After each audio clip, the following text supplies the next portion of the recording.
ਸਾਰਾ ਜੀ ਅਸੀਂ ਜਾ ਰਹੇ ਹਾਂ 41 ਜਗਦਿਆਂ ਨੂੰ ਜੀ ਤਾਂ ਕਿ ਕੁਝ ਲੋਕਾਂ ਤੱਕ ਪਹੁੰਚ ਸਕੀਏ, ਉਹਨਾਂ ਹੱਕਦਾਰਾਂ ਤੱਕ ਜਿਹੜੇ ਹੱਕਦਾਰ ਨੇ।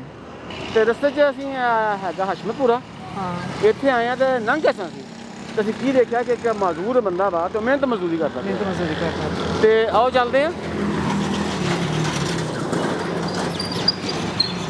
अस्सलाम वालेकुम जी, की नाम जी अपना? आवाज़ नहीं आती पई। नाम की जे? अब्दुल रशीद। ते कितनी उम्र तुहाडी? 53 साल। ते ए की मसला क्या तुसी वाक रखिया वा? मेरी लत्त फ्रैक्चर होई है। लत्त टुट गई कित्थों? चूले तो लत्त टुट गई, फिर चूला पिछे 3 जगह ते फ्रैक्चर होया। अच्छा पेट ते बजे आके बाडी रखे थी। अच्छा मेरी इतनी जख्मी हो गई। अच्छा सारे जिस्म को खून था। होए मैंने अल्लाह पाक ने दोबारा जिंदगी रखी है या मेरे बच्चों ने सबके ने समझे दे 5 महीने तुहानू हो गए ने। पहले की करते सी? पहले मैं रक्षा चलाता ते दोबारा फिर रक्षा क्यों नहीं चलाया? चलिया नहीं जाता। हाँ चलिया नहीं जाता। ते हुण ये काम किदां शुरू कीता?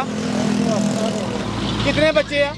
6 बच्चियां ते किदां फिर गुजारा हुंदा है इन्ने काम चों? सल्लावार से चल रहा है। कितने के पैसे रोज कमा लेंदे हो? इत्थों तो 150-200 रुपया। ते 150-200 च किवें गुजारा हुंदा? जे 20 रुपये का समोसा करिए तो लोग नहीं लेते। नहीं 150-200 च किदां गुजारा करदे हो?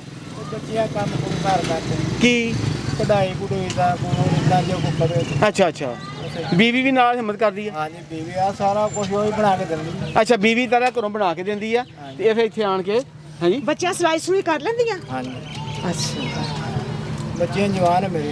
तारा जी एक बंदे दी जमाशुदा पूंजी है वा, कुछ समोसे पे कुछ पकौड़े पे ने ते इस आस्ते भट्ठी ला के सड़क ते बह गया वा कि कुछ आएगा ते भुखा नहीं मरेगा इंसान।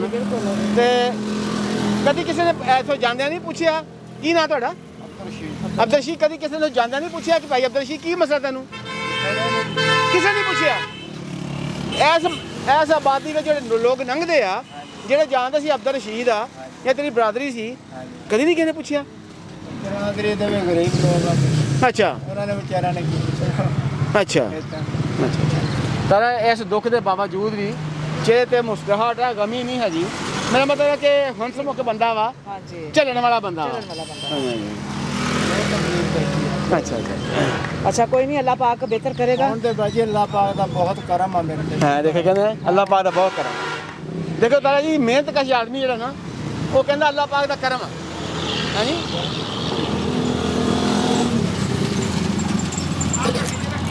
अच्छा अच्छा बच्चियां कपड़े सी लेंदियां?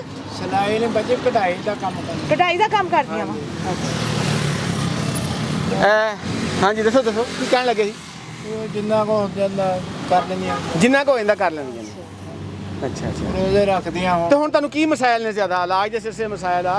ਪਹਿਲਾ ਇਲਾਜ ਨਹੀਂ ਤਾਂ ਜੀ ਜਿਹੜੇ ਵੀ ਹਸਪਤਾਲ ਜਾਈਦਾ 2.5 ਲੱਖ 3 ਲੱਖ ਰੁਪਇਆ ਮੰਗਦੇ ਆ ਤੇ ਪਲੇਟਾਂ ਨੂੰ। ओए होए होए ਸਾਡੇ ਕੋਲ ਇੰਨੀ ਗੁੰਜਾਇਸ਼ ਨਹੀਂ, ਐਵੇਂ ਬੰਦਾ ਝੂਠ ਮਾਰਦਾ ਤੇ ਫਿਰ। ਫਿਰ ਕੀ ਕਰੋਗੇ ਜੇ ਪੈਸੇ ਨਾ ਹੋਣਗੇ ਕੀ ਕਰੋਗੇ? ਅੱਲਾ ਵਾਰਸਾ ਫਿਰ ਤੁਰੇ ਫਿਰਦੇ ਆ ਜੇ ਫਿਰ। तारा जी ये देखो किस कदर बेबसी है इंसान दी कि ਜਿਹਦੇ ਕੋਲ ਪੈਸੇ ਹੈ ਉਹ ਤਾਂ ਆਪਰੇਸ਼ਨ ਕਰਾ ਲਵੇ, ਜਿਹਦੇ ਕੋਲ ਪੈਸੇ ਨਹੀਂ ਹੈ ਉਹ ਟੁੱਟੇ ਹੋਏ ਚੂੜੇ ਨਾਲ ਇਦਾਂ ਸਿਰ ਕੇ ਜ਼ਿੰਦਗੀ ਦੇ ਦਿਨ ਪੂਰੇ ਕਰੇ। बिल्कुल बिल्कुल। ਲਿਆਓ ਜੀ ਇਹਨਾਂ ਵਾਸਤੇ ਅੱਲਾਹ ਪਾਕ ਨੇ ਕੁਝ ਭੇਜਿਆ ਵਾ।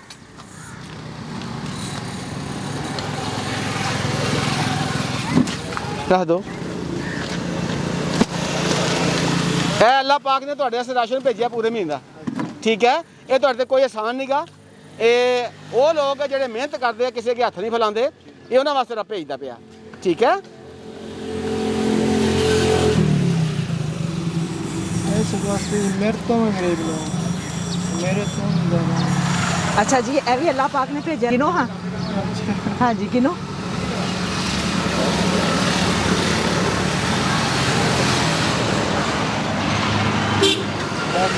ਇਹ ਅੱਲਾਹ ਪਾਕ ਨੇ ਤੁਹਾਡੇ ਤੇ ਭੇਜਿਆ। ਤੁਸੀਂ ਭਾਵੇਂ ਹੋਰ ਕਿਸੇ ਮੇਰੇ ਤੋਂ ਵੀ ਗਰੀਬ ਨੂੰ ਦੇ ਦਿਓ। ਹਾਏ ਹਾਏ ਮੇਰੇ ਤੇ ਅੱਲਾਹ ਪਾਕ ਦਾ ਬਹੁਤ ਕਰਮ ਹੈ। ਹਾਏ ਹਾਏ ਮੇਰਾ ਨਿਜ਼ਾਮ ਚੱਲ ਰਿਹਾ ਹੈ। ਇਦਾਂ ਦੇ ਕਹਿੰਦੇ ਆ ਗਰੀਬਾਂ ਨੂੰ ਦੇ ਦਿਓ। ਉਹਨਾਂ ਵਾਸਤੇ ਹੋਰ ਹੈਗੇ ਆ। ਉਹਨਾਂ ਵਾਸਤੇ ਹੋ ਰਹੇ ਗਏ ਨੇ ਉਹਨਾਂ ਟਾਈਮ ਵਾ- ਸੀ ਜਿਹੜਾ ਅੱਲਾਹ ਪਾਕ ਨੇ ਸਾਨੂੰ ਵਾਪਸ ਮੋੜਿਆ।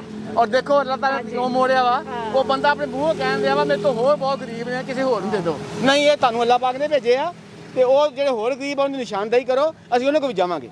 ਠੀਕ ਹੈ ਅੱਲਾਹ ਪਾਕ ਨੇ ਤੁਹਾਨੂੰ ਬਹੁਤ ਸਬਰ ਦਿੱਤਾ ਵਾ ਅੱਲਾਹ ਪਾਕ ਤੁਹਾਡਾ ਸਬਰ ਹੋਰ ਮਜ਼ਬੂਤ ਕਰੇ ਔਰ ਤੁਹਾਨੂੰ ਆਪਣੇ ਈਮਾਨ 'ਚ ਰੱਖੇ ਇਹ ਤੁਹਾਡਾ ਹੱਕ ਸੀ ਜਿਹੜਾ ਵਾਪਸ ਸਾਨੂੰ ਅੱਲਾਹ ਪਾਕ ਨੇ ਮੋੜ ਕੇ ਨਾ ਸਿਰਫ ਪੈਸੇ ਜੇਬ 'ਚ ਪਾ ਲਓ ਅੱਛਾ ਇਹ ਦੱਸੋ ਕਿ ਤੁਸੀਂ ਆਖਿਆ ਪੈਸੇ ਜੇਬ 'ਚ ਪਾਓ ਹਾਂਜੀ ਤੇ ਤੁਸੀਂ ਆਖਿਆ ਕਿ ਮੇਰੇ ਤੋਂ ਹੋਰ ਵੀ ਗਰੀਬ ਹੈਗੇ ਨੇ ਇਹ ਜਜ਼ਬਾ ਕਿੱਦਾਂ ਆਇਆ ਤੁਹਾਨੂੰ ਮੈਂ ਜੀ ਸ਼ੁਰੂ ਤੋਂ ਹੀ ਬਰਦਾਸ਼ੀ ਮਿਹਨਤੀ ਆ ਜੀ ਅੱਛਾ ਆਪ ਵੀ ਗਰੀਬਾਂ ਦੀ ਮਦਦ ਕਰਦੇ ਸੀ ਜਿੰਨੇ ਜੋਗਾ ਮੈਂ ਹੁੰਦਾ ਸੀ ਕੰਮ ਅੱਛਾ ਮੈਨੂੰ ਸਾਨੂੰ ਬਹੁਤ ਖੁਸ਼ੀ ਇਸ ਗੱਲ ਦੀ ਕਿ ਤੁਹਾਡੇ ਮੂੰਹੋਂ ਇਹ ਲਫ਼ਜ਼ ਨਿਕਲਿਆ ਕਿ ਕਿਸੇ ਹੋਰ ਗਰੀਬ ਦਾ ਹੱਕ ਵਾ ਉਹਨੂੰ ਦੇ ਦਿਓ ਤੇ ਮੈਂ ਮਿਹਨਤ ਕਰਦਾ ਹਾਂ ਮੇਰੀ ਸ਼ੁਰੂ ਤੋਂ ਹੀ ਆਦਤ ਹੈ ਅੱਛਾ ਮੇਰੇ ਕੋਲ 1 ਰੁਪਿਆ ਮੈਂ ਕੋਈ ਆਖਾ ਨਹੀਂ ਕਿਸੇ ਨੂੰ। ਹਾਏ ਹਾਏ ਫਿਰ ਦੇਖ ਲਓ ਰੱਬ ਤੁਹਾਡੇ ਕੋਲ ਕਿਉਂ ਲੈ ਕੇ ਆਇਆ